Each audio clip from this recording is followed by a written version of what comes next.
ਔਰ ਜੀ ਅੱਜ ਅਸੀਂ ਪਹੁੰਚੇ ਹਾਂ ਪਿੰਡ ਪੱਤੜ ਕਲਾ ਦੇ ਵਿੱਚ।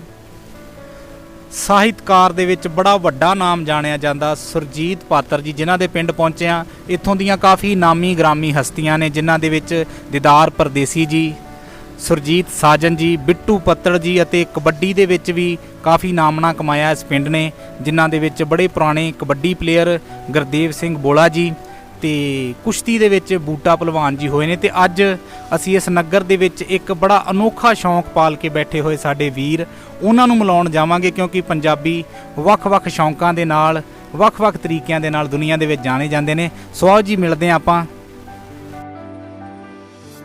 ਸਤਿ ਸ਼੍ਰੀ ਅਕਾਲ ਜੀ। ਸਤਿ ਸ਼੍ਰੀ ਅਕਾਲ। ਆਓ ਜੀ ਆਓ। ਸਤਿ ਸ਼੍ਰੀ ਅਕਾਲ। ਹਾਂ ਜੀ ਠੀਕ ਹੈ, ਬਹੁਤ ਵਧੀਆ ਜੀ, ਬਹੁਤ ਵਧੀਆ। ਬੈਠੋ ਜੀ, ਵੈਲਕਮ। ਸੋ ਡੇਲੀ ਪੰਜਾਬ ਟੀਵੀ ਦੇਖ ਰਹੇ तमाम ਦਰਸ਼ਕਾਂ ਨੂੰ ਸ਼ੌਂਕੀ ਫੂਲੇਵਾਲ ਦੇ ਵੱਲੋਂ ਪਿਆਰ ਭਰੀ ਸਤਿ ਸ੍ਰੀ ਅਕਾਲ। ਤੇ ਅੱਜ ਆਪਾਂ ਤੁਹਾਨੂੰ ਜਿਸ ਸ਼ਖਸ ਦੇ ਨਾਲ ਮਿਲਾਉਣ ਜਾ ਰਹੇ ਹਾਂ, ASI ਗੁਰਦੀਪ ਸਿੰਘ ਜੀ ਪੱਤੜ, ਜਿਨ੍ਹਾਂ ਦਾ ਸ਼ੌਂਕ ਦੇਖ ਕੇ ਤੁਸੀਂ ਵੀ ਹੈਰਾਨ।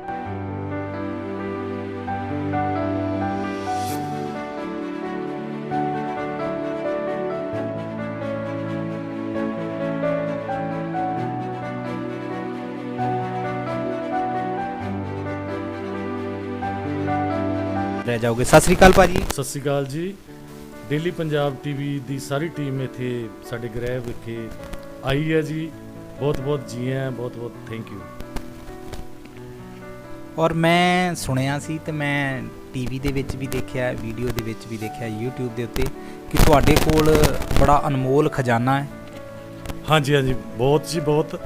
ਮੇਰੇ ਕੋਲ ਆਲ ਵਰਲਡ ਦੇ ਸਿੱਕੇ ਹੈ ਜੀ, ਪੁਰਾਣੇ ਸਿੱਕੇ, ਪੁਰਾਣੇ ਔਰ ਨਵੇਂ ਵੀ ਹੈ। ਔਰ ਇੰਡੀਆ ਦੀ ਜਿੰਨੀ ਵੀ ਕਰੰਸੀ ਅਜੇ ਤੱਕ ਆਈ ਹੈ ਜੀ, ਉਹ ਸਾਰੀ ਆਪਣੇ ਕੋਲ ਅਵੇਲੇਬਲ ਹੈ ਜੀ। ਔਰ 1 ਰੁਪਏ ਦੇ ਸਿੱਕੇ ਦੀਆਂ ਅਲੱਗ-ਅਲੱਗ ਕਿਸਮਾਂ, 2 ਰੁਪਏ ਦੀਆਂ, 50 ਪੈਸੇ ਦੀਆਂ, 5 ਰੁਪਏ ਦੀਆਂ, 10 ਰੁਪਏ ਦੀਆਂ, ਸਾਰੇ ਅਲੱਗ-ਅਲੱਗ ਕਿਸਮਾਂ ਵਿੱਚ ਵੀ ਆ। ਔਰ ਪੁਰਾਣੇ ਤੋਂ ਪੁਰਾਣੇ ਸਿੱਕੇ ਵੀ ਆ ਮੇਰੇ ਕੋਲ ਜੀ। ਔਰ ਸਾਰੇ ਦਰਸ਼ਕਾਂ ਨੂੰ ਅੱਜ ਅਸੀਂ ਉਹ ਚੀਜ਼ ਦਿਖਾਉਣ ਜਾ ਰਹੇ ਹਾਂ, ਜਿੱਥੋਂ ਤੱਕ ਮੈਂ ਪੈਸੇ ਦੇਖੇ ਨੇ, 20 ਪੈਸੇ ਦੇਖੇ ਹੈ, 25 ਦੇਖੀ ਹੈ, 10 ਦੇਖੀ ਹੈ।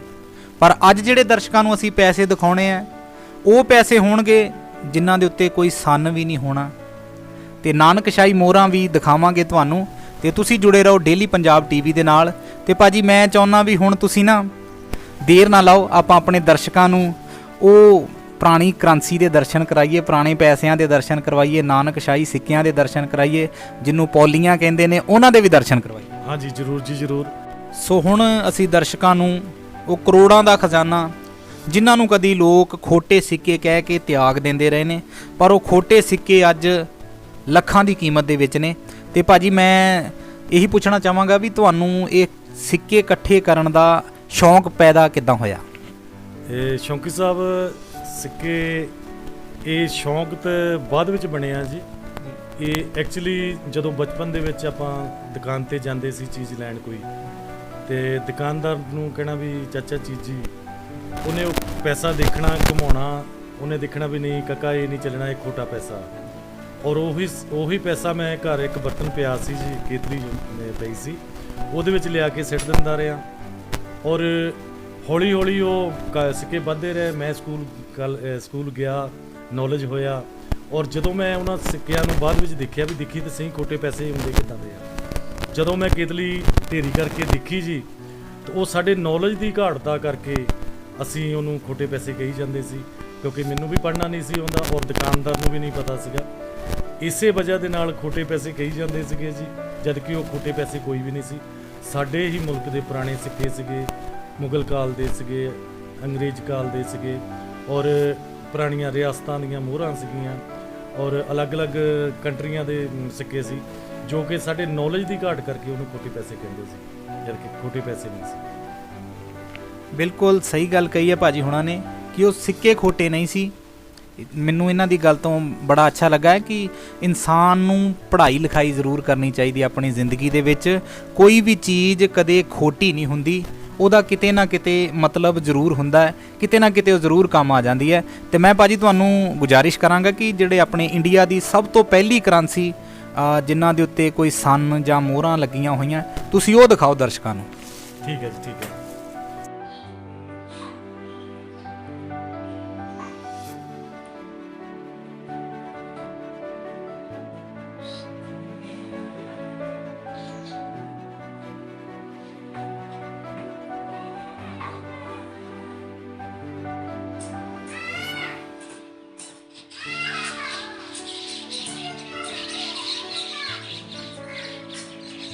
ਬਿਲਕੁਲ ਜੀ, ਹੁਣ ਅਸੀਂ ਤੁਹਾਨੂੰ ਦਿਖਾਉਣ ਜਾ ਰਹੇ ਹਾਂ ਆਪਣੇ ਪੁਰਾਤਨ ਸਿੱਕੇ ਜਿਨ੍ਹਾਂ ਦੇ ਬਾਰੇ ਤੇ ਆਪਾਂ ਨੂੰ ਪਤਾ ਹੈ। ਤੁਸੀਂ ਇਹ ਪੈਸੇ ਆਪਾਂ ਸਾਰਿਆਂ ਨੇ ਦੇਖੇ ਹੋਣਗੇ, ਜਿੰਨੇ ਵੀ ਸਾਡੇ ਦਰਸ਼ਕ ਨੇ।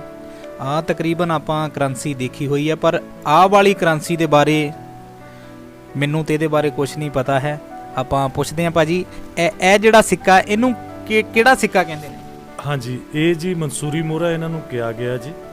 ਔਰ ਇਹਨਾਂ ਦੇ ਉੱਤੇ ਕੋਈ ਸਾਲ ਅੰਕਿਤ ਨਹੀਂ ਹੈ, ਕੋਈ ਸਨ ਅੰਕਿਤ ਨਹੀਂ ਹੈ ਜੀ। ਔਰ ਇਹਨਾਂ ਦੇ ਨਾਲ ਹੀ ਇਹ ਵੀ ਮੋਹਰਾਂ ਚੱਲ ਰਹੀਆਂ ਜੀ। ਔਰ ਅਲੱਗ-ਅਲੱਗ ਰਿਆਸਤਾਂ ਦੀਆਂ ਮੋਹਰਾਂ ਕਈ ਹੈ ਜੀ, ਜਿਨ੍ਹਾਂ ਤੇ ਮਤਲਬ ਹਿੰਦੁਸਤਾਨ ਆਜ਼ਾਦ ਹੋਣ ਤੋਂ ਪਹਿਲਾਂ ਦੀਆਂ ਗੱਲਾਂ ਜੀ। ਅਲੱਗ-ਅਲੱਗ ਰਿਆਸਤਾਂ ਦੀਆਂ ਅਲੱਗ-ਅਲੱਗ ਮੋਹਰਾਂ ਚੱਲਦੀਆਂ ਹੁੰਦੀਆਂ ਸੀ, ਜਿੱਦਾਂ ਗਵਾਲੀਅਰ, ਝਾਂਸੀ ਆ, ਚਾਹੇ ਪੰਜਾਬ 'ਚ ਵੀ ਕਾਫੀ ਰਿਆਸਤਾਂ ਹੁੰਦੀਆਂ ਨੇ, ਉਹਨਾਂ ਦੇ ਵੀ ਸਿੱਕੇ ਅਲੱਗ-ਅਲੱਗ ਚੱਲੇ ਆ। ਔਰ ਅੰਗਰੇਜ਼ਾਂ ਨੇ ਜਦੋਂ ਇੱਥੇ 1800 ਦੇ ਵਿੱਚ ਦੇ ਲਗਭਗ ਉਹਨਾਂ ਨੇ ਪੈਰ ਰੱਖਿਆ ਸੀ ਇੰਡੀਆ ਦੇ ਵਿੱਚ। ਉਹਨਾਂ ਨੇ ਜਦੋਂ ਅੰਗਰੇਜ਼ ਨੇ ਇੱਥੇ ਆਇਆ ਸੀ ਜੀ, ਉਹਨਾਂ ਨੇ ਸਭ ਤੋਂ ਪਹਿਲਾਂ ਆਪਣੇ ਉੱਥੇ ਦੀ ਕਰੰਸੀ ਜਿਹੜੀ ਪਾਈ ਆ, ਪੈਨੀ ਚੱਲਦੀ ਸੀ, ਉਹਨਾਂ ਨੇ ਪੈਨੀ ਇੱਥੇ ਵੀ ਸ਼ੁਰੂ ਕੀਤੀ ਸੀ ਜੀ, ਵੀ ਹਾਂ ਵੀ ਅਸੀਂ ਇੰਡੀਆ ਦੇ ਵਿੱਚ ਵੀ ਪੈਨੀ ਚਲਾਵਾਂਗੇ। ਔਰ ਉਹਨਾਂ ਨੇ ਸ਼ੁਰੂਆਤ ਕੀਤੀ ਸੀ ਜੀ। ਉਸ ਤੋਂ ਬਾਅਦ ਫਿਰ ਉਹਨਾਂ ਨੇ ਦੇਖਿਆ ਵੀ ਹਾਂ ਵੀ ਇੰਗਲੈਂਡ ਦੀ ਕਰੰਸੀ ਦਾ ਔਰ ਇੱਥੇ ਦੀ ਦਾ ਤਾਂ ਕੋਈ ਫਰਕ ਨਹੀਂ ਹੋਇਆ। ਉਸ ਤੋਂ ਬਾਅਦ ਉਹਨਾਂ ਨੇ ਫਿਰ ਇਹਨੂੰ ਬੰਦ ਕਰਤਾ ਸੀਗਾ ਜੀ। ਫਿਰ ਉਹਨਾਂ ਨੇ ਸਲਿੰਗ ਸ਼ੁਰੂ ਕੀਤਾ ਜੀ ਇੱਥੇ, ਜਿਹੜਾ ਸੋਨੇ ਦੇ ਵਿੱਚ ਔਰ ਚਾਂਦੀ ਦੇ ਵਿੱਚ ਵੀ ਹੈ ਜੀ। ਇਹਨਾਂ ਨੂੰ ਮਲਕਾ ਦਾ ਸਿੱਕਾ ਵੀ ਕਿਹਾ ਗਿਆ ਜੀ। ਹਾਂਜੀ, ਇਹ ਸੋਨੇ ਦੇ ਵਿੱਚ ਆ, ਚਾਂਦੀ ਦੇ ਵਿੱਚ ਆ, ਜਿਹੜਾ ਕਿ ਅੰਗਰੇਜ਼ ਵੱਲੋਂ ਤਿਆਰ ਕੀਤਾ ਗਿਆ ਜੀ। ਜਿਹਨੂੰ ਲੋਕ ਕਹਿੰਦੇ ਸੀ ਵੀ ਸੋਨੇ ਚਾਂਦੀ ਦੇ ਸਿੱਕੇ ਤੁਸੀਂ ਦੇਖ ਸਕਦੇ ਹੋ, ਤੇ ਇਹ ਬੜਾ ਪੁਰਾਣਾ ਖਜ਼ਾਨਾ ਹੈ, ਸਾਡੇ ਵਿਰਸੇ ਦੇ ਨਾਲ ਜੁੜਿਆ ਵੀ ਆਪਾਂ ਕਹਿ ਸਕਦੇ ਇਹਨਾਂ ਨੂੰ। ਤੇ ਇਹ ਜਿਹੜੇ ਖਜ਼ਾਨਾ ਤੁਸੀਂ ਦੇਖ ਰਹੇ ਹੋ, ਤੇ ਬੜਾ ਮੁਸ਼ਕਲ ਮਿਲਿਆ ਸਾਨੂੰ ਖਜ਼ਾਨਾ, ਤੇ ਆਪਾਂ ਸਾਰਿਆਂ ਨੇ ਦਰਸ਼ਕਾਂ ਨੂੰ ਇਸ ਕਰਕੇ ਦਿਖਾ ਰਹੇ ਹਾਂ ਕਿਉਂਕਿ ਸਾਨੂੰ ਇਸ ਕਰੰਸੀ ਦੇ ਬਾਰੇ ਪਤਾ ਹੈ। ਆਪਾਂ ਇਸ ਕਰੰਸੀ ਦੇ ਬਾਰੇ ਪਤਾ ਕਰਨਾ ਹੈ। ਆਪਾਂ ਕਾਫੀ ਸਿੱਕੇ ਦੇਖ ਰਹੇ ਹਾਂ, ਅੰਗਰੇਜ਼ਾਂ ਦੇ ਟਾਈਮ ਦੇ ਸਿੱਕੇ ਦੇਖ ਰਹੇ ਹਾਂ। ਇੱਕ ਨਾਨਕਸ਼ਾਹੀ ਸਿੱਕਾ ਹੁੰਦਾ ਸੀ ਜਾਂ ਮੋਹਰਾਂ ਹੁੰਦੀਆਂ ਸੀ, ਉਹ ਤੁਹਾਡੇ ਕੋਲ ਹੈਗੀਆਂ? ਹਾਂਜੀ ਹਾਂਜੀ, ਹੈਗੀਆਂ ਜੀ, ਹੈਗੀਆਂ। ਦੋ ਮੇਰੇ ਕੋਲ ਨਾਨਕਸ਼ਾਹੀ ਸਿੱਕੇ ਹੈਗੇ ਆ ਜੀ, ਪਰ ਉਹ ਮੇਰੇ ਕੋਲ ਨੌਨ ਆਏ ਹੋਏ ਆ ਬਾਹਰੋਂ, ਇੰਗਲੈਂਡ ਤੋਂ। ਉਹਨਾਂ ਨੂੰ ਕਾਫੀ ਇੱਛਾ ਸੀ, ਉਹ ਉਹਨਾਂ ਨੇ ਮੈਨੂੰ ਕਿਹਾ ਵੀ ਮੈਨੂੰ ਚਾਹੀਦੇ ਆ ਜੀ, ਮੈਂ ਕਿਤੇ ਰਿਸ਼ਤੇਦਾਰੀ 'ਚ ਦਿਖਾਉਣੇ। ਉਹ ਤਾਂ ਉਹਨਾਂ ਕੋਲ ਗਏ ਹੋਏ ਆ ਜੀ, ਤੇ ਇੱਕ ਦੋ ਦਿਨਾਂ ਵਿੱਚ ਉਹਨਾਂ ਨੂੰ ਵਾਪਸ ਕਰ ਜਾਣਗੇ, ਕਿਉਂਕਿ ਇਹ ਚੀਜ਼ਾਂ ਦਰਸ਼ਨੀ ਲਾਇਕ ਨੇ, ਜਿਹਦੇ ਨਾਲ ਨਾਨਕਸ਼ਾਹੀ ਗੁਰੂ ਨਾਨਕ ਦੇਵ ਜੀ ਦਾ ਨਾਮ ਜੁੜ ਜਾਂਦਾ ਹੈ। ਉਹ ਪੁਰਾਣਾ ਇਤਿਹਾਸ ਨਾ, ਸਾਡੇ ਗੁਰੂਆਂ ਪੀਰਾਂ ਦੇ ਸਮੇਂ ਦੀ ਚੀਜ਼ ਹੈ, ਤੇ ਦਰਸ਼ਨ ਕਰਨ ਲਈ ਲੋਕ ਪਸੰਦ ਕਰਦੇ ਨੇ। ਤੇ ਭਾਜੀ ਹੁਣਾਂ ਦਾ ਬੜਾ ਵੱਡਾ ਉਪਰਾਲਾ ਜਿਹੜਾ ਇੰਨਾ ਖਜ਼ਾਨਾ ਇਕੱਠਾ ਕਰਕੇ ਬੈਠੇ ਨੇ। ਤੇ ਇਹ ਖਜ਼ਾਨੇ ਦੀ ਕੀਮਤ ਕੀ ਹੋਏਗੀ ਹੁਣ, ਅੱਜ ਦੀ ਵੈਲਿਊ ਕੀ ਹੈ? ਅੱਜ ਦੀ ਵੈਲਿਊ ਜੀ ਮੈਂ ਤਾਂ ਦੱਸ ਹੀ ਨਹੀਂ ਸਕਦਾ, ਇੰਨੀ ਵੈਲਿਊ ਹੈ ਜੀ। ਇੱਕ ਸਿੱਕੇ ਦੀ ਵੈਲਿਊ ਜਿਹੜੀ ਹੈ ਜੀ, ਘੱਟ ਤੋਂ ਘੱਟ ਮਤਲਬ ਲੱਖ ਰੁਪਏ ਤੋਂ ਲੈ ਕੇ 15 ਲੱਖ ਰੁਪਏ ਇੱਕ ਸਿੱਕੇ ਦੀ ਕੀਮਤ ਹੈ। ਮੈਂ ਸਟੱਡੀ ਕਰਦਾ ਹਾਂ, ਬਹੁਤ ਕੀਮਤ ਹੈ ਜੀ। ਔਰ ਇਹ ਮੈਂ ਚਾਹੁੰਦਾ ਨਹੀਂ ਹੈ ਵੀ ਮੈਂ ਇਹਨਾਂ ਨੂੰ ਵੇਚੂੰਗਾ ਜੀ, ਹਾਂ, ਕਿਉਂਕਿ ਮੈਂ ਇਹ ਵਿਰਾਸਤੀ ਜਿੰਨਾ ਵੀ ਸਮਾਨ ਹੈਗਾ ਜੀ, ਸ਼ੌਂਕ ਨਾਲ ਪੂਰਾ ਇਕੱਠਾ ਹੋਇਆ। ਇਹਨੂੰ ਮੈਂ ਚਾਹੁੰਦਾ ਵੀ ਮੈਂ ਆਪਣਾ ਪਰਿਵਾਰ ਨੂੰ ਦੇ ਕੇ ਜਾਵਾਂਗਾ, ਗਾਂ ਬੱਚਿਆਂ ਦੀ ਮਰਜ਼ੀ ਹੈ, ਉਹ ਸਾਂਭਦੇ ਜਾਂ ਨਹੀਂ ਸਾਂਭਦੇ, ਪਰ ਮੈਂ ਆਪਣੇ ਜਿੰਦੇ ਜੀ ਇਹਨਾਂ ਨੂੰ ਨਹੀਂ ਵੇਚੂੰਗਾ। ਵਾਹ ਜੀ ਵਾਹ, ਮੈਨੂੰ ਤੁਹਾਡੀ ਗੱਲ ਬੜੀ ਚੰਗੀ ਲੱਗੀ ਹੈ, ਕਿਉਂਕਿ ਸ਼ੌਂਕ ਹੀ ਬੰਦੇ ਨੂੰ ਸਟਾਰ ਬਣਾਉਂਦਾ। ਜੇ ਕਿਸੇ ਨੂੰ ਕਬੱਡੀ ਦਾ ਸ਼ੌਂਕ ਹੈ ਤਾਂ ਇੱਕ ਨਾ ਇੱਕ ਦਿਨ ਜ਼ਰੂਰ ਸਟਾਰ ਬਣਦਾ ਹੈ। ਇਹ ਚੀਜ਼ਾਂ ਹੀ ਬੰਦੇ ਨੂੰ ਹਮੇਸ਼ਾ ਅੱਗੇ ਲੈ ਕੇ ਜਾਂਦੀਆਂ ਨੇ। ਪਰ ਮੈਨੂੰ ਇੱਕ ਚੀਜ਼ ਦੀ ਕਮੀ ਮਹਿਸੂਸ ਹੋ ਰਹੀ ਹੈ, ਜਿਸ ਚੀਜ਼ ਦੇ ਅਸੀਂ ਆਪਣੇ ਦਰਸ਼ਕਾਂ ਨੂੰ ਦਰਸ਼ਨ ਨਹੀਂ ਕਰਵਾ ਸਕੇ, ਨਾਨਕਸ਼ਾਹੀ ਮੋਹਰਾਂ ਦੇ। ਤੇ ਅਸੀਂ ਫਿਰ ਮਹੀਨੇ ਜਾਂ 2 ਮਹੀਨੇ ਬਾਅਦ ਤੁਹਾਡੇ ਕੋਲ ਚੱਕਰ ਜ਼ਰੂਰ ਮਾਰਾਂਗੇ, ਕਿਉਂਕਿ ਅਸੀਂ ਆਪਣੇ ਦਰਸ਼ਕਾਂ ਨੂੰ ਨਾਨਕਸ਼ਾਹੀ ਮੋਹਰਾਂ ਜ਼ਰੂਰ ਦਿਖਾਉਣਾ ਚਾਹੁੰਦੇ ਹਾਂ, ਕਿਉਂਕਿ ਇਹ ਸਾਡੇ ਗੁਰੂਆਂ ਦੇ ਨਾਲ ਜੁੜੀ ਹੋਈ ਚੀਜ਼ ਹੈ, ਜਿਹਦੇ ਨਾਲ ਬਾਬਾ ਨਾਨਕ ਜੀ ਦਾ ਨਾਮ ਆ ਗਿਆ। ਅਸੀਂ ਆਪਣੇ ਦਰਸ਼ਕਾਂ ਨੂੰ ਉਹ ਜ਼ਰੂਰ ਦਿਖਾਵਾਂਗੇ। ਅਸੀਂ ਦੁਬਾਰਾ ਤੁਹਾਡੀ ਇੰਟਰਵਿਊ ਕਰਨ ਆਵਾਂਗੇ। ਤੁਹਾਡੇ ਕੋਲ ਕਾਫੀ ਸਿੱਕੇ ਨੇ, ਅਤੇ ਇਹਦੇ ਵਿੱਚ ਜਿਹੜੇ ਸਿੱਕਿਆਂ ਦਾ ਸਾਨੂੰ ਨਹੀਂ ਪਤਾ ਹੈ ਨਾ, ਜਿੱਦਾਂ ਆਪਾਂ ਸੁਣੀਦਾ ਤਕਰੀਬਨ ਫਿਲਮਾਂ ਦੇ ਵਿੱਚ ਵੀ ਕਿ ਮੈਂ ਤੁਹਾਡੀ ਪਾਈ ਚੁਕਾ ਦੂੰਗਾ, ਕਿ ਤੁਹਾਡੇ ਕੋਲ ਪਾਈ ਹੈ? ਹਾਂਜੀ ਹਾਂਜੀ, ਬਿਲਕੁਲ ਜੀ ਸ਼ੌਂਕੀ ਸਾਹਿਬ। ਗੱਲ ਇਸ ਤਰ੍ਹਾਂ ਜੀ ਵੀ ਮਤਲਬ ਜਿੰਨੀਆਂ ਵੀ ਕਹਾਵਤਾਂ ਬਣੀਆਂ, ਪਾਈ, ਟਕਾ, ਧੇਲਾ, ਇਹ ਸਭ ਕੁਝ ਸਾਡੇ ਪੈਸੇ ਦੇ ਉੱਤੇ ਡਿਪੈਂਡ ਹੋਇਆ ਜੀ। ਇਹ ਸਾਡੇ ਸਿੱਕਿਆਂ ਦੇ ਉੱਤੇ ਬਣਿਆ ਜੀ। ਇਹ ਗੱਲ ਕਰ ਰਿਹਾ ਸੀ ਮੈਂ ਜੀ ਵੀ ਅੰਗਰੇਜ਼ਾਂ ਨੇ ਮਤਲਬ ਸਲਿੰਗ ਸ਼ੁਰੂ ਕੀਤੇ ਸੀ ਪੈਨੀ ਬੰਦ ਕਰਕੇ। ਉਸ ਤੋਂ ਬਾਅਦ ਇੰਡੀਆ ਦੀ ਪਹਿਲੀ ਕਰੰਸੀ ਜਿਹੜੀ ਪਹਿਲਾ ਸਿੱਕਾ ਜਿਹੜਾ ਤਿਆਰ ਅੰਗਰੇਜ਼ਾਂ ਨੇ ਕੀਤਾ ਜੀ, ਉਹਦਾ ਨਾਂ ਹੈਗਾ ਜੀ ਪਾਈ। ਪਾਈ ਮਤਲਬ ਆਨੇ ਦਾ 12ਵਾਂ ਹਿੱਸਾ 1/12 ਆਨਾ ਇਹ ਸਿੱਕਾ ਹੈ ਜੀ। ਇਹਨੂੰ ਪਾਈ ਕਿਹਾ ਗਿਆ ਜੀ। ਇੰਡੀਆ ਦਾ ਸਭ ਤੋਂ ਪਹਿਲਾ ਸਿੱਕਾ ਇਹ ਹੈ ਜੀ ਪਾਈ।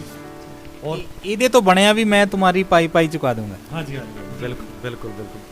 ਉਸ ਤੋਂ ਬਾਅਦ ਜੀ ਇਹ ਆਨੇ ਪਾਈ ਆ ਜੀ। ਪਾਈ ਤੋਂ ਬਾਅਦ ਫਿਰ ਆਪਣਾ ਆਇਆ ਜੀ ਪੋਲੀ, ਜਿਹਨੂੰ ਆਪਾਂ ਮੋਰੀ ਵਾਲਾ ਪੈਸਾ ਵੀ ਕਹਿੰਦੇ ਸੀ ਜੀ ਜੀ। ਇਹ ਪਾਈ ਇਹ ਪੋਲੀ ਆ ਜੀ। ਪੋਲੀ ਤੋਂ ਬਾਅਦ ਫਿਰ ਇਹ ਅੱਧਾ ਜਿਹੜਾ ਆਨਾ ਸੀਗਾ ਜੀ ਇਹਨੂੰ ਧੇਲਾ ਕਿਹਾ ਗਿਆ। ਕਹਿੰਦੇ ਤੇਰਾ ਧੇਲਾ ਉਪਲਾ ਨਾਮ ਦਾ ਧੇਲੇ ਦਾ ਨਹੀਂ ਆ, ਇਹਨੂੰ ਧੇਲਾ ਕਿਹਾ ਗਿਆ ਜੀ। ਠੀਕ ਹੈ ਜੀ।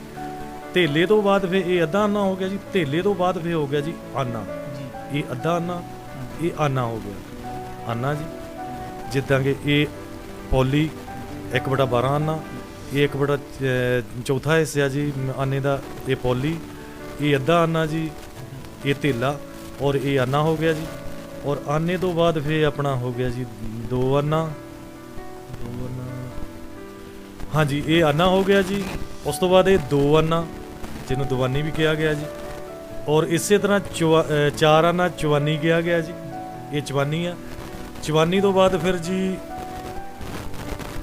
ਇਹ ਆਪਣਾ 1/2 ਰੁਪਇਆ 1/2 ਰੁਪਈਏ, ਮਤਲਬ 50 ਪੈਸਾ ਹੀ ਹੋ ਗਿਆ ਵੀ ਜੀ। ਅੱਧਾ ਹੋ ਗਿਆ। ਔਰ ਇਹਦੇ ਉੱਤੇ ਤੁਸੀਂ ਦੇਖੋਗੇ ਜੀ ਜਿਹੜੀ ਸਟੈਂਪ ਆ ਉਹ ਅੰਗਰੇਜ਼ਾਂ ਦੀ ਲੱਗੀ ਹੋਈ ਹੈ। ਅੰਗਰੇਜ਼ ਮਲਕਾ, ਇਹਨੂੰ ਮਲਕਾ ਦਾ ਪੈਸਾ, ਮਲਕਾ ਦਾ ਸਿੱਕਾ ਵੀ ਕਿਹਾ ਗਿਆ ਜੀ।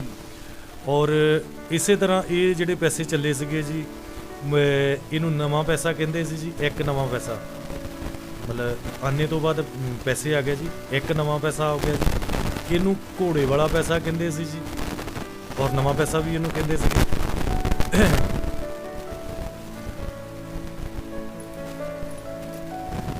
ਔਰ ਇਸ ਤੋਂ ਬਾਅਦ ਫਿਰ ਆਪਣੇ ਇਹ ਐਲੂਮੀਨੀਅਮ ਦੇ ਵਿੱਚ ਆਇਆ ਜੀ 1 ਪੈਸਾ। ਹਾਂਜੀ, 1 ਪੈਸੇ ਤੋਂ ਬਾਅਦ ਫਿਰ ਆਪਣਾ 2 ਪੈਸਾ ਆ ਗਿਆ, ਦੁੱਕੀ ਆ ਗਈ ਜੀ। ਦੁੱਕੀ ਤੋਂ ਬਾਅਦ ਆਪਣੇ ਕੋਲ ਤਿੱਕੀ ਆ ਗਈ ਜੀ। ਤਿੱਕੀ ਤੋਂ ਬਾਅਦ ਪੰਜੀ ਆ ਗਈ ਜੀ। ਪੰਜੀ ਤੋਂ ਬਾਅਦ ਦਸੀ ਆਈ ਹੈ ਜੀ। ਜਿਹੜੀ ਦਸੀ ਮਤਲਬ 20 ਪੈਸੇ ਪਿੱਤਲ 'ਚ ਵੀ ਆਏ ਆ ਔਰ ਆਪਣੇ ਐਲੂਮੀਨੀਅਮ 'ਚ ਵੀ ਆਏ ਆ ਜੀ। ਇਹ 20 ਪੈਸੇ ਆ ਜੀ, ਜਿਨ੍ਹਾਂ ਦੀ ਮਤਲਬ ਕਾਫੀ ਅੱਜ ਕੱਲ੍ਹ ਅਸੀਂ ਕਮੀ ਮਹਿਸੂਸ ਕਰਦੇ ਹਾਂ।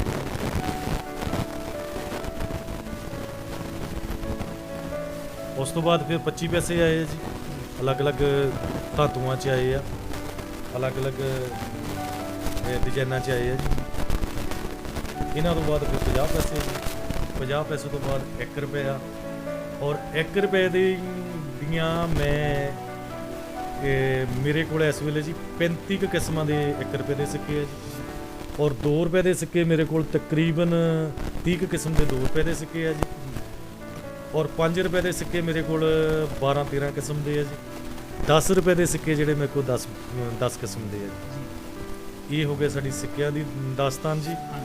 ਔਰ ਉਸ ਤੋਂ ਬਾਅਦ ਇਹ ਸਾਡੇ ਪੂਰੇ ਵਰਲਡ ਦੀ ਕਰੰਸੀ ਸਿੱਕੇ ਆ ਮੇਰੇ ਕੋਲ ਜੀ, ਜਿਹਦੇ ਵਿੱਚ ਸਾਰੇ ਮੁਲਕ ਜਿੰਨੇ ਵੀ ਹੋਸਕਾਂ ਦਾ ਮਤਲਬ ਮੇਰੇ ਕੋਲ ਹੈਗਾ ਖਜ਼ਾਨਾ ਜੀ, ਜਿਨ੍ਹਾਂ ਦੇ ਵਿੱਚ ਪਾਕਿਸਤਾਨ, ਬੰਗਲਾਦੇਸ਼, ਆਪਣੇ ਭੂਟਾਨ, ਮਿਆਂਮਾਰ, ਸ਼੍ਰੀਲੰਕਾ, ਤੇ ਉਸ ਤੋਂ ਬਾਅਦ ਜਿੰਨਾ ਵੀ ਆਪਾਂ ਘੁੰਮ ਲਈਏ ਜੀ, ਇੰਗਲੈਂਡ, ਅਮਰੀਕਾ, ਸਿੰਗਾਪੁਰ, ਫਿਲੀਪਾਈਨਸ, ਮਨੀਲਾ, ਆਪਣੇ ਮਲੇਸ਼ੀਆ, ਜਿੱਥੇ ਵੀ ਪੰਜਾਬੀ ਭਰਾ ਗਏ ਉੱਥੇ ਇਹਦਾ ਸਾਰੇ ਦਾ ਭੰਡਾਰ ਮੇਰੇ ਕੋਲ ਪਹੁੰਚਿਆ ਜੀ।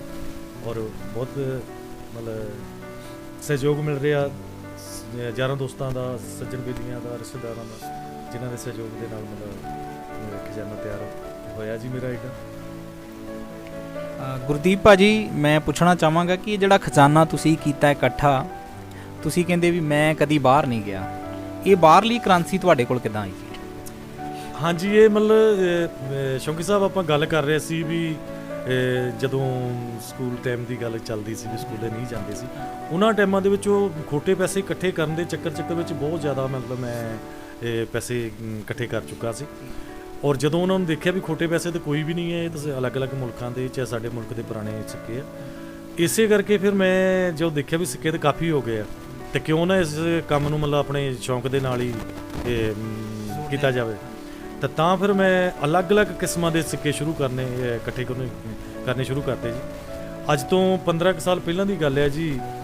ਇਹ ਮਾਲਵੇ ਦੇ ਵਿੱਚ ਇੱਕ ਖਬਰ ਫੈਲੀ ਵੀ ਤੁਸੀਂ 1 ਰੁਪਏ ਦਾ ਸਿੱਕਾ ਇੰਦਰਾ ਗਾਂਧੀ ਦੀ ਫੋਟੋ ਜਿਹਦੇ ਉੱਤੇ ਹੋਵੇ, ਉਹ ਜੇਕਰ ਕਿਤੇ ਤੁਹਾਨੂੰ ਮਿਲੇ ਤਾਂ ਉਹ ਤੁਸੀਂ ਹਾਸਲ ਕਰੋ ਜੀ। ਤਾਂ ਉਹਦੇ ਵਾਸਤੇ ਤੁਹਾਨੂੰ ਰਾਜਸਥਾਨ ਦੇ ਵਿੱਚੋਂ ਬੇਹਿਸਾਬਾ ਪੈਸਾ ਮਿਲੂਗਾ, ਬੇਅੰਤ, ਕੋਈ ਹਿਸਾਬ ਹੀ ਨਹੀਂ ਹੈ। ਜਿੰਨੇ ਤੁਸੀਂ ਚੱਕ ਸਕਦੇ ਹੋ ਉਨੇ ਪੈਸੇ ਮਿਲਣਗੇ। ਔਰ ਲੋਕਾਂ ਨੇ ਇਸ ਕੰਮ ਲਈ ਆਪਣਾ ਪਤਾ ਨਹੀਂ ਕਿੰਨਾ ਕੀਮਤੀ ਸਮਾਂ ਖਰਾਬ ਕੀਤਾ, ਆਪਣੇ ਬਿਜ਼ਨਸ ਖਰਾਬ ਕਰ ਲਏ, ਆਪਣੇ ਕੰਮਕਾਰ ਛੱਡਤੇ, ਪਤਾ ਨਹੀਂ ਕਿੱਥੇ ਕਿੱਥੇ ਉਹ ਪਹੁੰਚੇ ਆ ਜੀ। ਪਰ ਉਹਨਾਂ ਨੂੰ ਕਿਤੇ ਇਹ 1 ਰੁਪਏ ਦਾ ਸਿੱਕਾ ਇੰਦਰਾ ਗਾਂਧੀ ਦੀ ਫੋਟੋ ਵਾਲਾ ਕਿਤੇ ਨਹੀਂ ਮਿਲਿਆ। ਉਹਨਾਂ ਦੀ ਭੱਜ ਦੌੜ ਸਾਰੀ ਬੇਕਾਰ ਗਈ। ਔਰ ਉਸ ਤੋਂ ਬਾਅਦ ਘੋਖ ਕਰਨ 'ਤੇ ਪਤਾ ਲੱਗਾ ਵੀ ਇੰਡੀਆ ਗੌਰਮੈਂਟ ਵੱਲੋਂ 1 ਰੁਪਏ ਦਾ ਸਿੱਕਾ ਇੰਦਰਾ ਗਾਂਧੀ ਦੀ ਫੋਟੋ ਵਾਲਾ ਰਿਲੀਜ਼ ਹੀ ਨਹੀਂ ਸੀ ਹੋਇਆ। ਉਹ ਕਿਸੇ ਨੇ ਇੱਦਾਂ ਹੀ ਸ਼ੋਸ਼ਾ ਛੱਡਤਾ, ਜਿਹਦੀ ਵਜ੍ਹਾ ਦੇ ਨਾਲ ਮਤਲਬ ਲੋਕਾਂ ਨੂੰ ਬਹੁਤ ਪਰੇਸ਼ਾਨੀ ਹੋਈ। ਲੋਕਾਂ ਨੇ ਬੜਾ ਆਪਣਾ ਕੀਮਤੀ ਸਮਾਂ ਖਰਾਬ ਕੀਤਾ। ਔਰ ਇਸੇ ਤਰ੍ਹਾਂ ਜੀ ਉਦੋਂ ਫਿਰ ਮੈਂ ਸੋਚਿਆ ਵੀ ਅੱਜ ਇੰਦਰਾ ਗਾਂਧੀ ਦੇ ਸਿੱਕੇ ਵਾਲੇ ਇੰਦਰਾ ਗਾਂਧੀ ਦੇ ਫੋਟੋ ਵਾਲੇ ਸਿੱਕੇ ਦੀ ਇੰਨੀ ਕੀਮਤ ਪੈ ਰਹੀ ਆ, ਡਿਮਾਂਡ ਆ, ਹੋ ਸਕਦਾ ਆਉਣ ਵਾਲੇ ਸਮੇਂ ਦੇ ਵਿੱਚ ਹੋਰ ਕਿਸੇ ਸਿੱਕੇ ਦੀ ਹੋਵੇ। ਤਾਂ ਫਿਰ ਮੈਂ ਅਲੱਗ-ਅਲੱਗ ਕਿਸਮਾਂ ਸਿੱਕੇ ਇਕੱਠੇ ਕਰਨ ਦਾ ਸ਼ੌਕ ਰੱਖ ਲਿਆ। ਇਸੇ ਤਰ੍ਹਾਂ ਉਦੋਂ ਹੀ ਗੱਲ ਉੜੀ ਸੀ ਜੀ ਵੀ 5 ਰੁਪਏ ਦਾ ਨੋਟ ਹਿਰਨੀਆਂ ਵਾਲਾ, ਜੀ ਜਿਹਦੇ ਉੱਤੇ 5 ਹਿਰਨੀਆਂ ਹੋਣ, ਉਹ ਜੇਕਰ ਕਿਤੇ ਮਿਲਦਾ ਤਾਂ ਤੁਹਾਨੂੰ ਮਤਲਬ ਬੇਹਿਸਾਬਾ ਪੈਸਾ ਮਿਲੇਗਾ। ਸੇਮ ਉਹੀ ਇੱਕ ਇੰਦਰਾ ਗਾਂਧੀ ਦੀ ਫੋਟੋ ਵਾਲੇ ਸਿੱਕੇ ਵਾਲਾ ਸੇਮ ਹੋਵੇ। ਉਸ ਵੇਲੇ ਲੋਕਾਂ ਨੇ ਬਹੁਤ ਪੈਸੇ ਬਹੁਤ ਸਮਾਂ ਖਰਾਬ ਕੀਤਾ ਜੀ। ਪਰ ਹਿਰਨੀਆਂ ਜਿਹੜੀਆਂ ਸੀ ਉਹ 5 ਨਹੀਂ ਸੀ ਕਿਸੇ ਵੀ ਉੱਤੇ, 4 ਹੀ ਸੀ। ਇਸ ਕਰਕੇ ਲੋਕਾਂ ਨੂੰ ਗਲਤ ਫਹਿਮੀ ਦੇ ਵਿੱਚ ਬਹੁਤ ਰੱਖਿਆ ਗਿਆ ਜੀ। ਔਰ ਅੱਜ ਦੀ ਡੇਟ ਦੇ ਵਿੱਚ ਅੱਜ ਕੱਲ੍ਹ ਆਹ ਨੋਟ ਜਿਹੜਾ ਜੀ ਆ ਸਾਡਾ ਟਰੈਕਟਰ ਵਾਲਾ ਬੜਾ ਕਿਸਾਨ ਵੀ, ਹਾਂ, ਕਿਸਾਨ ਮਜ਼ਦੂਰ ਏਕਤਾ ਜਿੰਦਾਬਾਦ, ਇਹ ਤੇ ਚੱਲ ਰਿਹਾ ਜੀ। ਬਹੁਤ ਵਧੀਆ ਮਤਲਬ ਨੋਟ ਦੀ ਬੱਲੇ ਬੱਲੇ ਆ ਜੀ, ਵਧੀਆ ਪੈਸੇ ਮਿਲ ਰਹੇ ਨੇ। ਹਾਂਜੀ, ਬਹੁਤ ਵਧੀਆ ਪੈਸੇ ਮਿਲ ਰਹੇ। ਔਰ ਅੱਜ ਕੱਲ੍ਹ ਇੱਕ ਨਵਾਂ ਹੋਰ ਮਾਲਵੇ ਦੇ ਵਿੱਚ ਜ਼ਿਆਦਾ ਕੰਮ ਮਾਲਵੇ 'ਚ ਹੀ ਚੱਲਦਾ ਜੀ। ਮਾਲਵੇ ਦੇ ਵਿੱਚ ਇੱਕ ਨਵਾਂ ਕੰਮ ਸ਼ੁਰੂ ਹੋਇਆ ਜੀ। ਉਹ ਕਹਿੰਦੇ ਭਾਜੀ ਸਾਨੂੰ ਉਹ ਸ਼ਟਰਾਂ ਵਾਲਾ ਟੀਵੀ ਚਾਹੀਦਾ। ਹੈਗਾ ਤੁਹਾਡੇ ਕੋਲ? ਚਾਹੇ ਕਹਿੰਦੇ ਤੁਸੀਂ ਸ਼ਟਰਾਂ ਵਾਲਾ ਟੀਵੀ ਹੋਵੇ, ਚਾਹੇ ਰੇਡੀਓ ਹੋਵੇ ਪੁਰਾਣਾ, ਤੇ ਬੜੀ ਡਿਮਾਂਡ ਹੈ ਜੀ। ਕਹਿੰਦੇ ਵੀ ਕਰਨਾ ਕੀ ਚਾਹੀਦਾ, ਪੈਸੇ ਜਿੰਨੇ ਮਰਜ਼ੀ ਲੈ ਲਓ। ਉਹ ਫਿਰ ਮਤਲਬ ਘੋਖ ਕਰਨ 'ਤੇ ਪਤਾ ਲੱਗਾ ਜੀ। ਉਹ ਕਹਿੰਦੇ ਵੀ ਉਹਦੇ ਵਿੱਚ ਰੈੱਡ ਮਰਕਰੀ ਆ। ਉਹ ਰੈੱਡ ਮਰਕਰੀ 1 ਗ੍ਰਾਮ ਦੀ ਕੀਮਤ 1 ਕਰੋੜ ਰੁਪਈਆ। ਉਹ ਲੋਕਾਂ ਨੂੰ ਕਿਸੇ ਨੇ ਦੱਸਤਾ ਜੀ, ਲੋਕੀ ਭੱਜੇ ਫਿਰਦੇ ਆ। ਜਦ ਕਿ ਪੁਰਾਣੇ ਤੋਂ ਪੁਰਾਣੇ ਮਕੈਨਿਕ ਜਿਹੜੇ ਆ ਟੀਵੀਆਂ ਦੇ, ਉਹ ਵੀ ਦੱਸਦੇ ਆ ਵੀ ਮਰਕਰੀ ਜਿਹੜੇ ਟਿਊਬਾਂ ਵਾਲੇ ਟੀਵੀ ਹੁੰਦੇ ਸੀ, ਉਹ ਕਹਿੰਦੇ ਮਰਕਰੀ ਜਿਹੜਾ ਪਾਰਾ ਜਿਹੜਾ ਵਾ ਚਿੱਟਾ ਹੀ ਆਇਆ ਵਾ, ਰੈੱਡ ਪਾਰਾ ਨਹੀਂ ਆਇਆ। ਪਰ ਲੋਕਾਂ ਨੂੰ ਖਰਾਬ ਕਰਨ ਦਾ ਕਰਕੇ ਲੋਕਾਂ ਨੇ ਹਾਰ ਨਵਾਂ ਸ਼ੋਸ਼ਾ ਛਡਾ ਦਿੱਤਾ। ਗੁਰਦੀਪ ਸਿੰਘ ਜੀ, ਮੈਂ ਇੱਕ ਗੱਲ ਪੁੱਛਣਾ ਚਾਹਾਂਗਾ ਤੁਹਾਨੂੰ ਕਿ ਇਹ ਕਰੰਸੀ ਤਾਂ ਅਰਬਾਂ ਖਰਬਾਂ ਦੀ ਹੈ ਮੈਨੂੰ ਲੱਗ ਰਿਹਾ ਹੈ ਨਾ। ਇਹ ਜਿਹੜਾ ਖਜ਼ਾਨਾ ਹੈ ਬਹੁਤ ਵੱਡਾ ਖਜ਼ਾਨਾ ਆਪਾਂ ਕਹਿ ਸਕਦੇ ਹਾਂ। ਤੇ ਇਹ ਖਜ਼ਾਨਾ ਇਕੱਠਾ ਕਰਦਿਆਂ ਤੁਹਾਡੀ ਕਿੰਨੀ ਕੁ ਉਮਰ ਬੀਤ ਗਈ ਹੈ, ਕਿੰਨਾ ਟਾਈਮ ਹੋ ਗਿਆ ਤੁਹਾਨੂੰ? ਹਾਂਜੀ, ਮੈਂ ਕਹਿ ਸਕਦਾ ਜੀ 45 ਕੁ ਸਾਲ ਹੋ ਗਏ ਜੀ। 45 ਸਾਲ ਹੋ ਗਏ। ਕਿਉਂਕਿ ਜਿਨ੍ਹਾਂ ਟਾਈਮਾਂ ਦੇ ਵਿੱਚ ਮੈਂ ਨਹੀਂ ਸਕੂਲ ਗਿਆ ਸੀ ਅਜੇ, ਉਹਨਾਂ ਟਾਈਮਾਂ ਦੇ ਵਿੱਚ ਇਹ ਸ਼ੌਕ ਸ਼ੁਰੂ ਹੋਇਆ ਸੀ। ਔਰ ਉਦੋਂ ਤੋਂ ਲਗਾਤਾਰ ਜਾਰੀ ਹੈ ਜੀ। ਇਹਦੇ ਵਿੱਚ ਤਕਰੀਬਨ ਹਰੇਕ ਦਾ ਬਹੁਤ ਯੋਗਦਾਨ ਹੈ, ਬੱਚਿਆਂ ਦਾ ਬਹੁਤ ਯੋਗਦਾਨ ਹੈ। ਬੱਚੇ ਅੱਜ ਦੀ ਡੇਟ ਵਿੱਚ ਵੀ ਜੇ ਕਿਤੇ ਜਾਂਦੇ ਆ ਚੀਜ਼ ਲੈਣ, ਜੇਕਰ ਸਿੱਕਾ ਉਹਨਾਂ ਨੂੰ ਅਲੱਗ ਕਿਸਮ ਦਾ ਮਿਲਦਾ ਤਾਂ ਉਹਨੂੰ ਮੈਨੂੰ ਸਪੈਸ਼ਲ ਕਹਿੰਦੇ ਆ, ਪਾਪਾ ਜੀ ਤੁਹਾਡੇ ਲਈ ਚੀਜ਼ ਲੱਭੀ ਹੈ, ਗਿਫਟ ਲੈ ਕੇ ਆਉਂਦੇ। ਹਾਂ, ਗਿਫਟ ਲੈ ਕੇ ਆਉਂਦੇ, ਬਹੁਤ ਚਾਅ ਚੜ੍ਹਦਾ ਜੀ। ਹਾਂਜੀ। ਔਰ ਇਸੇ ਤਰ੍ਹਾਂ ਮਤਲਬ ਜਿਹੜਾ ਵੀ ਸੱਜਣ ਬੇਲੀ ਆ, ਰਿਸ਼ਤੇਦਾਰ ਆ, ਜਦੋਂ ਵੀ ਉਹਨਾਂ ਨੂੰ ਲੱਗਦਾ ਵੀ ਹਾਂ ਵੀ ਆਹ ਸਿੱਕਾ ਜਿਹੜਾ ਅਲੱਗ ਆ, ਉਹ ਕੋਸ਼ਿਸ਼ ਕਰਦੇ ਵੀ ਹਾਂ ਵੀ ਗੁਰਦੀਪ ਸਿੰਘ ਕੋਲ ਪਹੁੰਚਾਇਆ। ਹਰ ਕੋਈ ਤੁਹਾਡੇ ਖਜ਼ਾਨੇ ਦੇ ਵਿੱਚ ਵਾਧਾ ਕਰਨ ਦੀ ਕੋਸ਼ਿਸ਼ ਕਰ ਰਿਹਾ ਹੈ ਨਾ। ਤੇ ਇਹ ਜਿਹੜੇ ਸਭ ਤੋਂ ਜ਼ਿਆਦਾ ਪੁਰਾਣੇ ਸਿੱਕੇ, ਯਾਨੀ ਕਿ ਆਪਾਂ ਮੰਨਦੇ ਹਾਂ ਵੀ ਆਪਣੇ ਪਿੰਡ ਦੇ ਵਿੱਚ ਦੁਕਾਨਾਂ ਨੇ ਹੈ ਨਾ, ਆਪਾਂ ਨੂੰ ਇਹ ਚੀਜ਼ਾਂ ਮਿਲ ਸਕਦੀਆਂ, ਪਰ ਜਿਹੜੇ ਬਿਲਕੁਲ ਪੁਰਾਣੇ ਸਿੱਕੇ ਇਹ ਕਿੱਥੋਂ ਲੈ ਕੇ ਆਉਂਦੇ ਤੁਸੀਂ? ਇਹ ਕਿੱਥੋਂ ਮਿਲ ਜਾਂਦੇ ਤੁਹਾਨੂੰ, ਕਿੱਦਾਂ ਮਿਲਦੇ ਨੇ? ਅੱਜ ਦੀ ਡੇਟ ਵਿੱਚ ਤੇ ਸਿੱਕੇ ਕਿਤੇ ਨਹੀਂ ਮਿਲ ਸਕਦੇ ਜੀ, ਨਹੀਂ ਹੁਣ ਨਹੀਂ ਮਿਲਦੇ ਜੀ। ਇਹ ਤਾਂ ਮਤਲਬ ਖਜ਼ਾਨਾ ਕਾਫੀ ਦੇਰ ਦਾ ਸਾਂਭਿਆ ਹੋਇਆ ਜੀ। ਜੇ ਅੱਜ ਅਸੀਂ 5 ਰੁਪਏ ਦੇ ਸਿੱਕੇ ਦੀ ਗੱਲ ਕਰੀਏ, 10 ਰੁਪਏ ਦੇ ਸਿੱਕੇ ਦੀ ਗੱਲ ਕਰੀਏ, ਰੁਪਏ ਦੀ, ਉਹ ਤਾਂ ਜ਼ਰੂਰ ਮਿਲ ਸਕਦਾ। ਪਰ ਆਹ ਜਿਹੜਾ ਆਹ ਖਜ਼ਾਨਾ ਜੀ, ਇਹ ਅੱਜ ਦੀ ਗੱਲ ਨਹੀਂ। ਇਹ ਤਾਂ ਘੱਟ ਤੋਂ ਘੱਟ 25 ਕੁ ਸਾਲ ਪੁਰਾਣੀ ਗੱਲ ਹੈ, ਅੱਜ ਦੀ ਡੇਟ 'ਚ ਨਹੀਂ। ਕਿਉਂਕਿ ਉਹਨਾਂ ਟਾਈਮਾਂ 'ਚ ਜਦੋਂ 1947 ਦੇ ਵਿੱਚ ਸਾਡੀ ਵੰਡ ਹੋਈ ਸੀ, ਉਸ ਵੇਲੇ ਸਾਡੇ ਭਾਈਚਾਰਾ ਜਿਹੜਾ ਮੁਸਲਮਾਨ ਭਾਈਚਾਰਾ ਜਿਹੜਾ ਇੱਧਰੋਂ ਉੱਧਰ ਜਾ ਰਿਹਾ ਸੀ, ਉੱਧਰੋਂ ਹਿੰਦੂ ਭਾਈਚਾਰਾ ਉੱਧਰੋਂ ਇੱਧਰ ਆ ਰਿਹਾ ਸੀ। ਉਹਨਾਂ ਟਾਈਮਾਂ ਵਿੱਚ ਬੈਂਕਾਂ ਨਹੀਂ ਹੁੰਦੀਆਂ ਸੀ ਜੀ, ਸਿੱਕੇ ਇਹ ਹੁੰਦੇ ਸੀ, ਨੋਟ ਨਹੀਂ ਸੀ ਹੁੰਦੇ। ਉਹਨਾਂ ਨੇ ਸੋਚਿਆ ਵੀ ਚਲੋ ਆਪਾਂ ਇੱਥੇ ਰੱਖ ਜਾਂਦੇ ਹਾਂ, ਜਦੋਂ ਮਾਹੌਲ ਸ਼ਾਂਤ ਹੋਇਆ ਆ ਕੇ ਲੈ ਜਾਾਂਗੇ। ਪਰ ਬਾਅਦ ਵਿੱਚ ਕਿਹਨੇ ਆਉਣਾ ਸੀ? ਉਹ ਬਾਅਦ ਵਿੱਚ ਉਹੀ ਬਿਲਡਿੰਗਾਂ ਦੀ ਜਦੋਂ ਅਸੀਂ ਕਟਾਈ ਕਰਕੇ ਖੁਦਾਈ ਕਰਕੇ ਢਾਹ ਕੇ ਜਦੋਂ ਨਵੀਂ ਬਣਾਉਂਦੇ ਸੀ ਤਾਂ ਸਿੱਕਿਆਂ ਦਾ ਭੰਡਾਰ ਜਿਹੜਾ ਉਹ ਮਿਲਦਾ ਸੀਗਾ। ਉਹ ਫਿਰ ਕਹਿੰਦੇ ਵੀ ਉੱਥੋਂ ਇੰਨੇ ਪੈਸੇ ਮਿਲੇ ਜੀ, ਕੁਝ ਆ ਮਿਲਿਆ। ਉਹ ਮਤਲਬ ਕਿਸੇ ਦਾ ਕਿਸੇ ਕੁਦਰਤੀ ਨਹੀਂ ਸੀ, ਉਹ ਲੋਕਾਂ ਦੇ ਸਾਂਭੇ ਹੋਏ ਪੈਸੇ ਜਿਹੜੇ ਸੀਗੇ ਉਹੀ ਸੀ। ਔਰ ਉਹ ਪੈਸੇ ਜਿਹੜੇ ਉਹ ਬਿਲਡਿੰਗਾਂ ਜਿਹੜੀਆਂ ਪੁਰਾਣੀਆਂ ਸੀ, ਅੱਜ ਤੋਂ 35 ਕੁ ਸਾਲ ਪਹਿਲਾਂ 40 ਕੁ ਸਾਲ ਪਹਿਲਾਂ ਖਤਮ ਹੋ ਗਈਆਂ ਸੀ। ਇਹ ਉਹਨਾਂ ਟਾਈਮਾਂ ਦੇ ਵਿੱਚ ਹੀ ਇਹ ਸਿੱਕੇ ਆਉਂਦੇ ਸੀ, ਅੱਜ ਦੀ ਡੇਟ 'ਚ ਨਹੀਂ ਆ ਸਕਦੇ। ਔਰ ਬੜੀ ਮਿਹਨਤ ਬੜੀ ਮੁਸ਼ੱਕਤ ਦੇ ਨਾਲ ਤੁਸੀਂ ਇਹ ਸਾਰਾ ਖਜ਼ਾਨਾ ਇਕੱਠਾ ਕੀਤਾ ਹੈ ਨਾ। ਇਹ ਇੰਡੀਅਨ ਕਰੰਸੀ ਪਈ ਹੋਈ ਹੈ, ਅਤੇ ਉਹ ਜਿਹੜੀ ਵਿਦੇਸ਼ੀ ਕਰੰਸੀ ਦੇ ਵਿੱਚ ਕਿਹੜੇ ਦੇਸ਼ ਦੇ ਤੁਹਾਡੇ ਕੋਲ ਨੋਟ ਪਏ ਹੋਏ ਨੇ, ਕਿਹੜੇ ਦੇਸ਼ ਦੇ ਡਾਲਰ ਪਏ ਹੋਏ ਨੇ, ਤੁਸੀਂ ਦੱਸ ਸਕਦੇ ਹੋ? ਹਾਂਜੀ ਬਿਲਕੁਲ ਜੀ, ਬਿਲਕੁਲ। ਇਹਦੇ ਵਿੱਚ ਆਪਣੇ ਐਲਜ਼ਾਬੇਥ ਇੰਗਲੈਂਡ ਤੋਂ ਆ ਜੀ 5 ਪਾਉਂਡ ਆ ਜੀ, ਫਿਰ ਆਪਣੇ ਪੋਲੈਂਡ ਤੋਂ ਆ ਜੀ, ਫਿਰ ਆਪਣੇ ਅਮਰੀਕਾ ਦੇ ਆ ਡਾਲਰ ਹੈ ਜੀ, ਪਾਕਿਸਤਾਨ ਦੇ ਆ ਜੀ, ਮੀਆਂ ਮੀਰ ਦੇ ਆ ਜੀ, ਬੰਗਲਾਦੇਸ਼ ਤੋਂ ਆ ਜੀ, ਫਿਰ ਆਪਣੇ ਓਮਾਨ ਤੋਂ ਆ ਜੀ, UAE ਤੋਂ ਆ, ਆਪਣੇ ਫਰਾਂਸ ਤੋਂ ਆ ਜੀ, ਥਾਈਲੈਂਡ ਤੋਂ ਆ, ਮਲੇਸ਼ੀਆ ਤੋਂ ਆ, ਔਰ UAE ਤੋਂ ਆ ਜੀ। ਔਰ ਇੱਧਰਲੇ ਪਾਸੇ ਤਾਂ ਪਤਾ ਹੀ ਨਹੀਂ ਹੈ, ਸਭ ਕੁਝ ਹੀ ਹੈ ਜੀ। ਬਹੁਤ ਵਧੀਆ ਲੱਗਾ ਭਾਜੀ ਤੁਹਾਡੇ ਨਾਲ ਮਿਲ ਕੇ। ਇਹ ਜਿਹੜਾ ਖਜ਼ਾਨਾ ਤੁਸੀਂ ਸਾਨੂੰ ਦਿਖਾਇਆ ਹੈ, ਸਾਰੇ ਦਰਸ਼ਕਾਂ ਨੂੰ ਦਿਖਾਇਆ ਹੈ, ਇਹ ਖਜ਼ਾਨਾ ਦੀ ਜਿਹੜੀ ਵੀਡੀਓ ਬਣਾ ਰਹੇ ਹਾਂ ਅਸੀਂ, ਇਹ ਆਉਣ ਵਾਸਤੇ ਜਿਹੜੇ ਬੱਚਿਆਂ ਦੀ ਨਵੀਂ ਜਨਰੇਸ਼ਨ ਹੈ, ਨਵੇਂ ਬੱਚੇ ਨੇ, ਉਹਨਾਂ ਨੂੰ ਪਤਾ ਲੱਗੇਗਾ। ਸਾਡੇ ਵਾਲੇ ਤਕਰੀਬਨ ਬੱਚੇ ਇੰਨਾ ਹੀ ਜਾਣਦੇ ਆ ਵੀ ਇੱਥੇ 1 ਰੁਪਈਆ ਹੋਣਾ, ਆਹ ਰੁਪਈਆ, ਇਹ 2 ਰੁਪਈਏ, ਇਸ ਤੋਂ ਪਿੱਛੇ ਵਾਲੀ ਕਰੰਸੀ ਨੂੰ ਕੋਈ ਨਹੀਂ ਜਾਣਦਾ। ਅੱਜ ਇਹ ਤੁਹਾਡੀ ਬਦੌਲਤ, ਤੁਹਾਡੇ ਸਦਕੇ ਅਸੀਂ ਯਾਨੀ ਕਿ ਦਰਸ਼ਕਾਂ ਨੂੰ ਦਿਖਾ ਸਕੇ ਹਾਂ ਵੀ ਸਾਡਾ ਇੰਨਾ ਪੁਰਾਣਾ ਇਤਿਹਾਸ ਆ, ਜਿਹਦੇ ਉੱਤੇ ਯਾਨੀ ਕਿ ਮੋਹਰ ਵੀ ਕੋਈ ਨਹੀਂ ਲੱਗੀ, ਜਿਹਦੇ ਉੱਤੇ ਸੰਨ ਕੋਈ ਨਹੀਂ ਲਿਖਿਆ ਹੋਇਆ।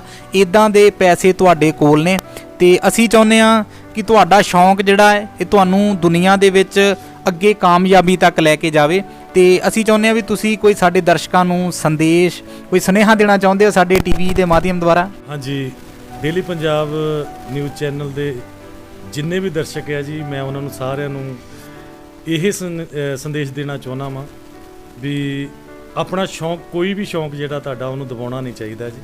ਸ਼ੌਂਕ ਆਪਣਾ ਬਿਲਕੁਲ ਖੁੱਲ੍ਹ ਕੇ ਪਗਾਉਣਾ ਚਾਹੀਦਾ। ਮੈਨੂੰ ਇਹ ਸ਼ੌਂਕ ਸ਼ੁਰੂ ਤੋਂ ਪਿਆ ਸੀ ਜੀ, ਔਰ ਇਸ ਸ਼ੌਂਕ ਨੇ ਮੈਨੂੰ ਅੱਜ ਇੰਨਾ ਕੁ ਮਸ਼ਹੂਰ ਕੀਤਾ ਹੋਇਆ ਜੀ ਵੀ ਮੈਨੂੰ ਆਪਣੇ ਆਪ ਹੈਰਾਨੀ ਹੁੰਦੀ ਹੈ ਜੀ। ਲੋਕੀ ਜਦੋਂ ਕਿਸੇ ਨਾਲ ਅਸੀਂ ਗੱਲ ਕਰਦੇ ਹਾਂ ਫੋਨ 'ਤੇ ਵੀ ਮੈਂ ਗੁਰਦੀਪ ਸਿੰਘ ਬੋਲਦਾ ਜੀ ਪੱਤੜ ਕਲਾਂ ਤੋਂ, ਉਹ ਅੱਗੋਂ ਕਹਿੰਦਾ ਅੱਛਾ ਪੈਸਿਆਂ ਵਾਲੇ ਭਾਜੀ। ਇਸ ਕਰਕੇ ਆਪਣਾ ਸ਼ੌਂਕ ਕੋਈ ਵੀ ਹੈ ਜੀ, ਉਹਨੂੰ ਦਬਾਉਣਾ ਨਹੀਂ ਚਾਹੀਦਾ। ਖੁੱਲ੍ਹ ਕੇ ਜੀਓ ਜੀ, ਜ਼ਿੰਦਗੀ ਵਾਰ-ਵਾਰ ਨਹੀਂ ਮਿਲਦੀ।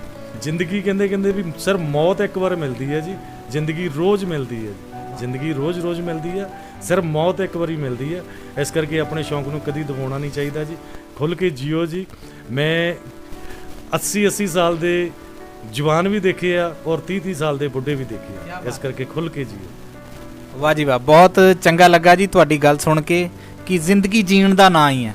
ਜਿਹੜੇ ਜੀਂਦੇ ਨੇ, ਇਹ ਜ਼ਿੰਦਗੀ ਤੁਹਾਡੀ ਇਹ ਬੜੀ ਲੰਬੀ ਜ਼ਿੰਦਗੀ ਹੈ ਤੁਹਾਡੀ। ਯਾਨੀ ਕਿ ਇੱਕ ਤਾਂ ਤੁਹਾਨੂੰ ਜਦੋਂ ਕਿਤੋਂ ਕਾਲ ਆਉਂਦੀ ਹੈ ਤੇ ਪਤਾ ਲੱਗਦਾ ਵੀ ਗੁਰਦੀਪ ਸਿੰਘ ਪੱਤੜ ਪੈਸਿਆਂ ਵਾਲੇ, ਹੈ ਨਾ, ਵੱਖਰੀ ਜੀ ਗੱਲ ਹੋ ਗਈ, ਇੱਕ ਤਖੱਲਸ ਜੁੜ ਗਿਆ ਪੈਸਿਆਂ ਵਾਲੇ ਨਾਮ ਦੇ ਨਾਲ।